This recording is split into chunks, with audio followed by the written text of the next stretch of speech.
Bonjour. Voilà, bonjour à tous. Ben, on va partager quelques minutes ce matin. C'est rigolo parce que donc hier j'ai pas fait études bibliques. Donc comme m'a dit Patricia, ben, on n'a pas démarré Jean chapitre 3. Mais c'est drôle parce que du coup, comme ce matin je partage quelques minutes, on va finir Jean chapitre 2. On va pas finir, mais on va rebondir sur les deux, trois derniers versets et on va voir autre chose. Et juste une chose, et ça ira dans ce que je vais partager là. Le chant là, Jésus et son nom. Moi, il y a une autre phrase qui me enfin, il y a plein de phrases dans ce chant qui me plaisent d'ailleurs, mais il y en a une, c'est que souvent on dit, «Jésus a vaincu la mort». Mais dans le chant, c'est pas ça qui est dit. Il dit: «Il a tué la mort» et c'est mieux, ouais, c'est définitif et parce que quand on a gagné, on peut faire on fait la revanche, on fait la belle, on ne sait jamais qui gagne, quoi.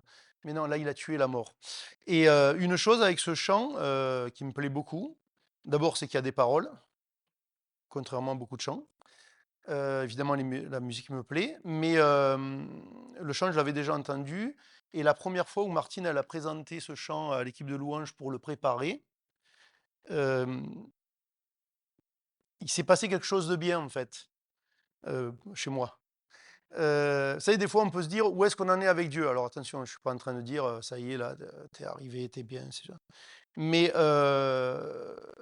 quand j'ai entendu le chant, donc où j'ai réentendu le chant qu'elle allait leur faire chanter, son nom est Jésus, ça vibrait en moi. Ça me faisait pleurer à l'intérieur. Et ça, c'est bon signe. Vous savez, celui qui était, on va dire, le fondateur de notre groupement d'église, qui est mort il y a longtemps, une fois, il a dit une chose, il a dit juste le nom de Jésus, normalement, ça doit vous faire pleurer. Si vous allez bien avec Dieu, hein, je veux dire. Et donc, c'est un petit peu ce qui s'était passé. Et voilà, bon, après, outre ça, ce chant, il me plaît beaucoup.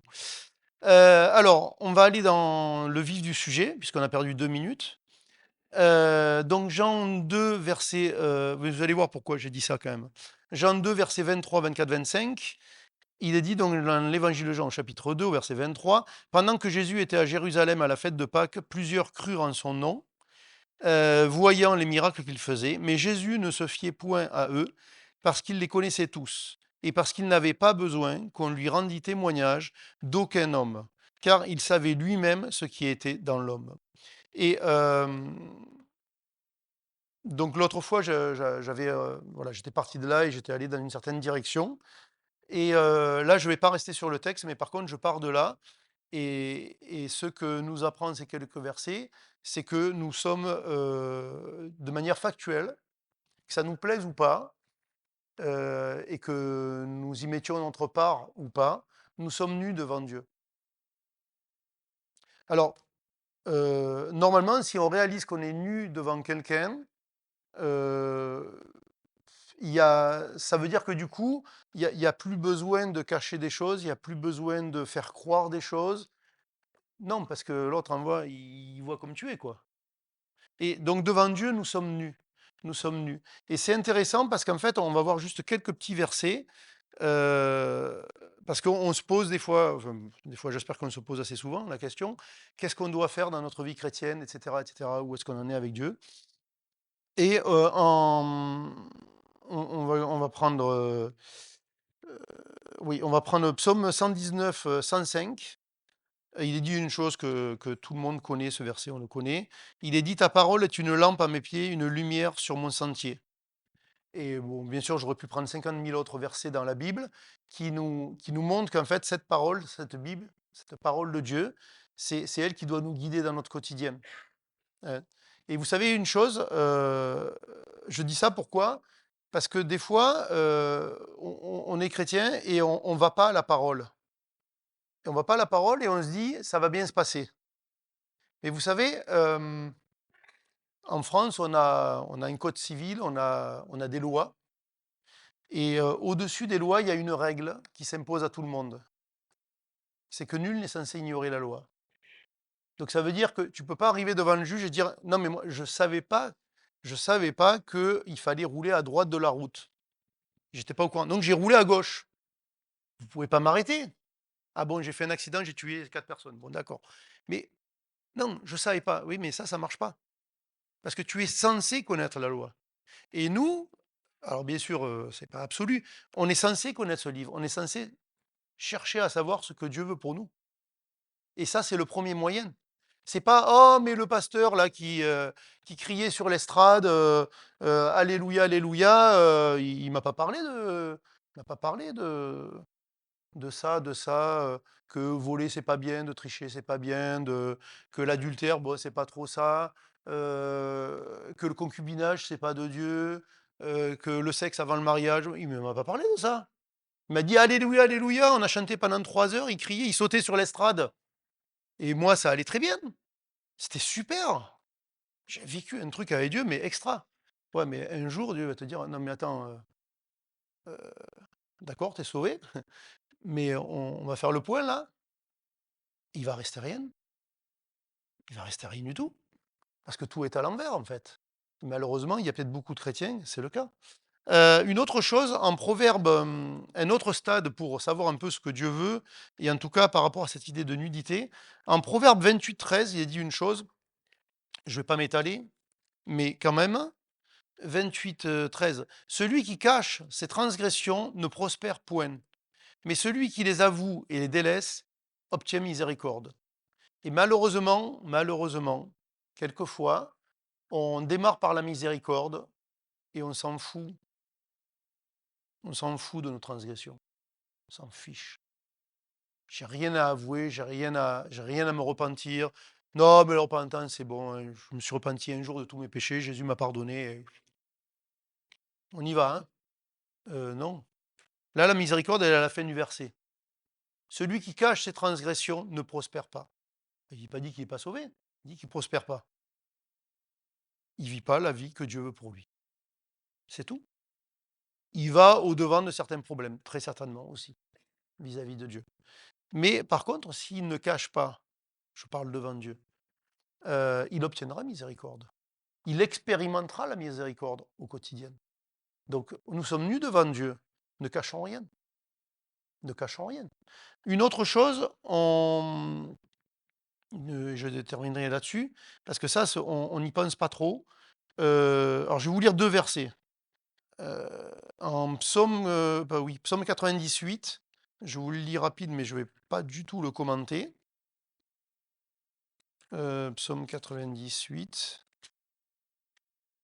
Il est dit, tu mets devant toi nos iniquités et à la lumière de ta face nos fautes cachées. Donc ça veut dire juste que Dieu voit tout encore une fois, que, comment dire, rien qui ne doit pas être passera à travers. Rien passera à travers. À un moment donné ou à un autre, il y aura un rendez-vous avec notre Dieu. Et je vais finir avec ce verset en psaume 19, 13. Et ça, c'est intriguant, mais vous allez voir parce que c'est le point principal que je voudrais vous laisser. Parce que donc, on pense, ok, bon, qu'est-ce que Dieu veut pour moi? Très bien, la parole de Dieu, ok. Pour marcher correctement avec Dieu, avoir les pensées claires devant Dieu, éviter de cacher les choses, me repentir, dire à Dieu, ok, bon, ça j'ai fait, c'est pas bon, ok. Mais là, on monte une gamme au-dessus. Psaume 19, verset 13. Qui connaît ses égarements? Vous les connaissez, vos égarements, vous? Pas tous. Pas tous. Un certain nombre. Et donc ceux-là, ben, ne les cachons pas. Disons-les à Dieu. Cherchons la miséricorde. Allons à la repentance. Qui connaît ses égarements? Pardonne-moi ce que j'ignore. Et alors, des fois, on peut prendre ce verset, on se dit, bon ben très bien, il y a des péchés que j'ignore. Eh ben, Dieu s'en occupe. Et moi, je ne suis pas dans l'histoire. Pas sûr. Parce que justement, si vous voulez aller plus profondément avec Dieu, si vous voulez connaître ce Dieu saint qu'on a chanté ce matin, si vous voulez aller un peu plus loin avec celui dont le nom est Jésus, le Sauveur du monde, si vous voulez être sauvé au quotidien de votre vie de misère, de ma vie de misère, Peut-être qu'il y a une chose qu'on peut faire, c'est aller vers Dieu et dire, ben effectivement, je ne connais pas tous mes égarements, je ne connais pas tous mes fautes, je ne connais pas tous mes péchés. Mais du coup, éclaire-moi. S'il y a quelque chose que je dois mettre à la lumière devant toi et qu'en fait j'ignore, mais j'ignore sincèrement. Et vous savez, des fois, nous ignorons sincèrement des choses que nous avons devant les yeux.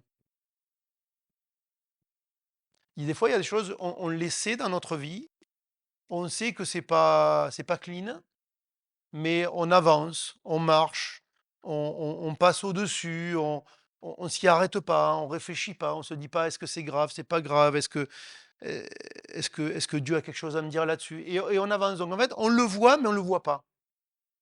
On le voit, mais on le voit pas. Vous voyez?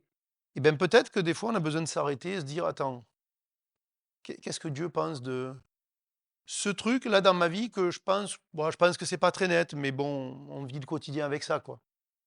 Hein. Pour les hommes, par exemple, la convoitise des yeux. Pas sur le chocolat derrière la vitrine, hein. Non, les femmes dans la rue, dans l'église, partout, au boulot.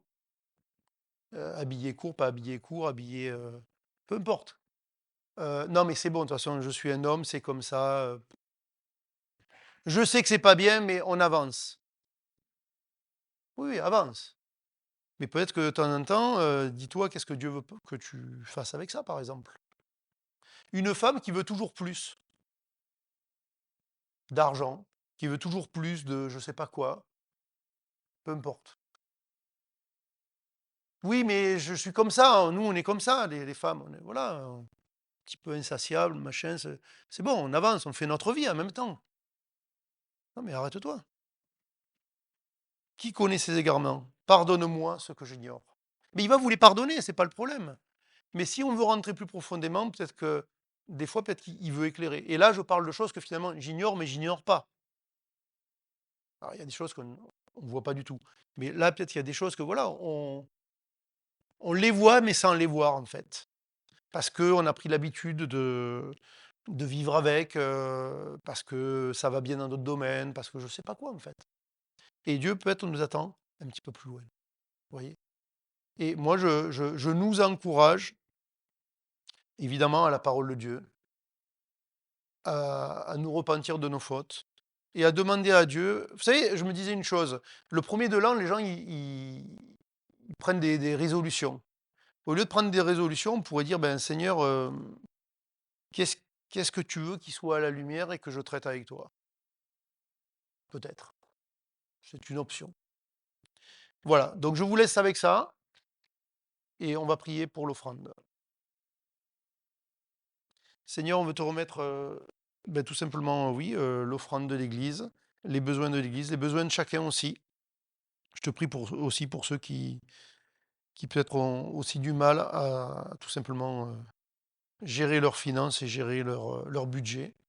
Et, euh, et je te prie pour que tu sois dans tout cela avec nous. Amen.